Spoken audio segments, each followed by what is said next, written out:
Alright, so let's dive into this issue with nursing applications in England and break down what's happening here. This topic is super important because it's not just about the numbers, it's about the lives impacted when there aren't enough nurses in the system.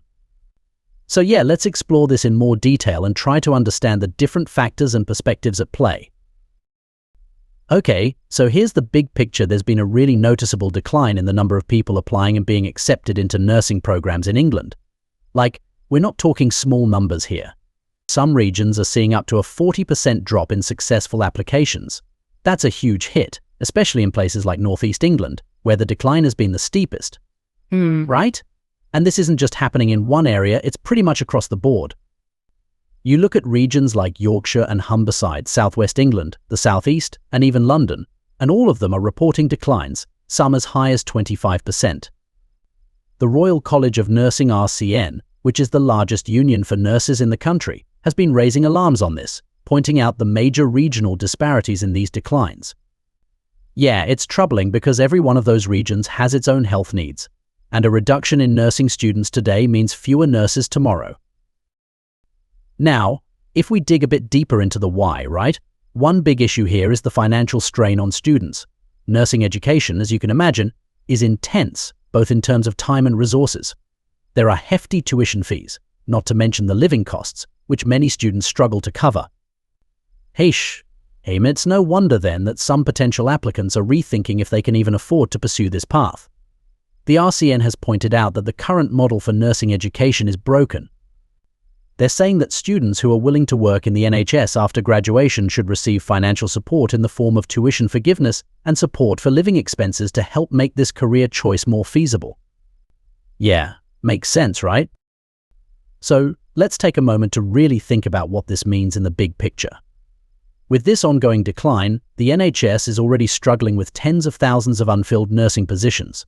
Just think about that for a moment, tens of thousands. It's clear we need more nurses, but if the current education system isn't financially accessible to students, we're only going to see this gap widen. You know, the RCN's chief executive, Professor Nicola Ranger, she's made a strong point about the impact of all this.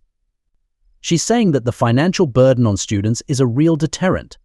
I see her point. If people know they're going to graduate with huge debt, and there's not a lot of financial support coming their way, well, it's going to make a lot of people think twice about going into nursing. And that's bad news for patients, who might end up facing even longer wait times because of a shortage of trained professionals. Now, let's put this into context. The NHS has been dealing with staffing shortages for years. This isn't a new issue, but it's reaching a critical point now.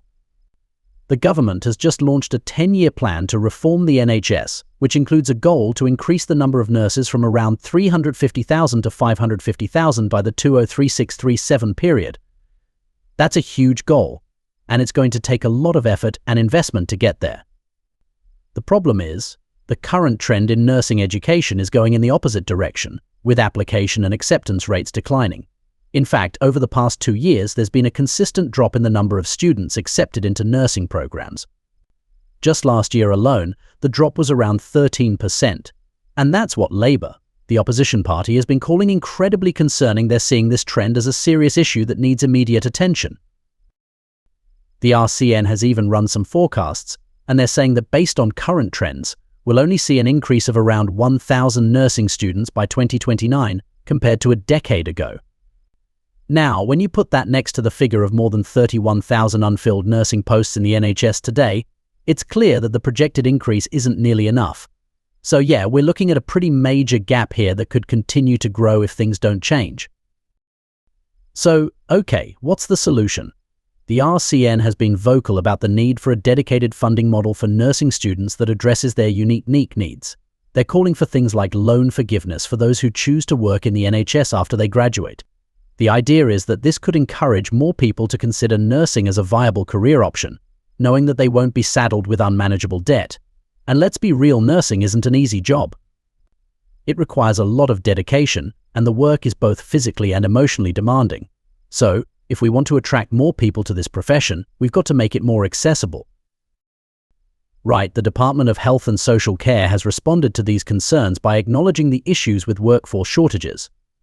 They're emphasizing that the government is committed to expanding the NHS workforce, aiming to make the biggest staff expansion in history.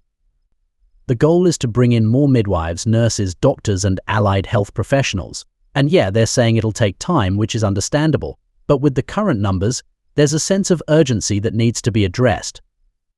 A spokesperson from the department said they're committed to building a health service fit for the future, which is reassuring, but there's still a lot to be done to make that happen.